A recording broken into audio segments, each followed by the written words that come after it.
Japan के एक छोटे से गांव में टारो नाम का एक लड़का रहता था। टारो एक बेहद मेहनती किसान था। वो अपने खेतों का, अपनी फसलों का बहुत ध्यान रखता था, पर फिर भी कभी कभी उसे अपनी जिंदगी में कुछ कमी सी लगती थी। उसे फील होता था कि वो अपनी लाइफ से सेटिस्फाइड नहीं है, क्योंकि वो कुछ ऐसा नहीं कर पा रहा है जिससे उसकी लाइफ में एक वैल्यू, एक मीनिंग ऐड हो। अपनी इसी सोच के साथ वो एक दिन एक ज़ेन मास्टर से मिलने जाता है, जो अपनी विजडम के लिए लोगों को सही रास्ता दिखाने के लिए जाने जाते थे। मीलों चलकर वो उस जगह पर पहुंचता है जहां मास्टर रहते थे। मास्टर से मिलकर टारो बोला, प्लीज मुझे कोई ऐसा रास्ता दिखाइए जिस पर चलकर मैं ज्ञान की प्राप्ति कर पाऊं और अपनी जिंदगी में एक अर्थ को जोड़ पाऊं। मास्टर ने जवाब दिया, ज्ञान की प्राप्ति सिर्फ प्रयास करने से नहीं होती है, इसके लिए तुम्हें अपनी वास्तविकता से जुड़ी धारणाओं को भी बदलना होगा। तो क्या तुम समझ गए मैं क्या कहना चाहता हूँ? टारो को कुछ भी समझ नहीं आया, पर उसने हाँ में सर हिला दिया। मास्टर उसे देखकर मुस्कुरा देते हैं और कहते हैं, मेरे साथ आओ, मैं तुम्हें कुछ दिखाता हूँ। मास्टर टारो को पास के तालाब तक ले गए और उससे पूछा, क्या तुम्हें पानी में अपनी परछाई दिख रही है? जी मास्टर, टारो बोला। इसके बाद मास्टर ने टारो को पानी में एक पत्थर फेंकने को बोला। टारो ने वैसा ही किया। जब पानी की धाराएं थोड़ी शांत हुई तो मास्टर ने पूछा, टारो अब तुम्हें पानी में क्या दिखता है?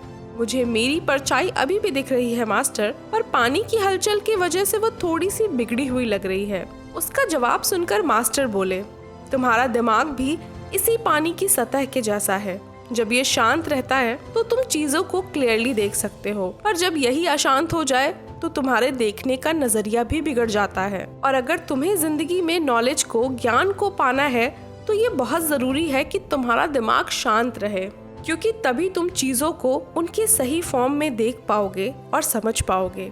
टारो को एहसास हुआ कि वो अपनी ही इच्छाओं के घेरे में बंद है और इसी मुश्किल की वजह से वो दुनिया को साफ साफ नहीं देख पा रहा है। मास्टर को शुक्रिया कह के वो वापस आ गया और मास्टर के दिखाए रास्ते पर चलने की ठानी। आने वाले कुछ महीनों तक, हफ्तों तक टारो ने मेडिटेशन किया, ध्यान लगाया, अपने दिमाग को शांत किया, खुद को काम किया। टारो को एहसास हुआ कि जितना ज्यादा वो अपनी इच्छाओं से, अपने डर से दूर हो रहा है, उतनी ही शांति उसके मन में आ रही है। और एक दिन खेतों में अपना काम करते हुए टारो को एहसास हुआ कि दुनिया की हर चीज एक दूसरे से जुड़ी हुई है।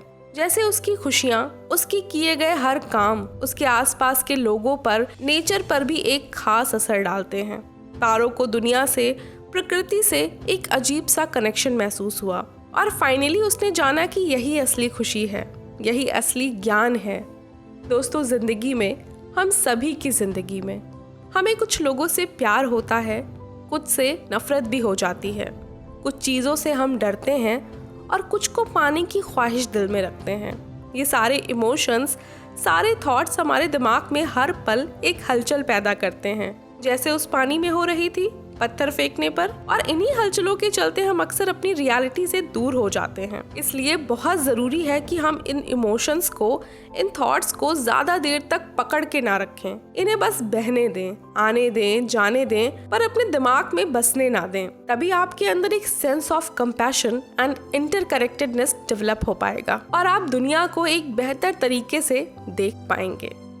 तो आज के लिए इतना ही। मिलते हैं फिर ऐसे ही किसी कहानी में। तब तक के लिए अपना बहुत सारा ख्याल रखें। Have a nice day. Bye bye.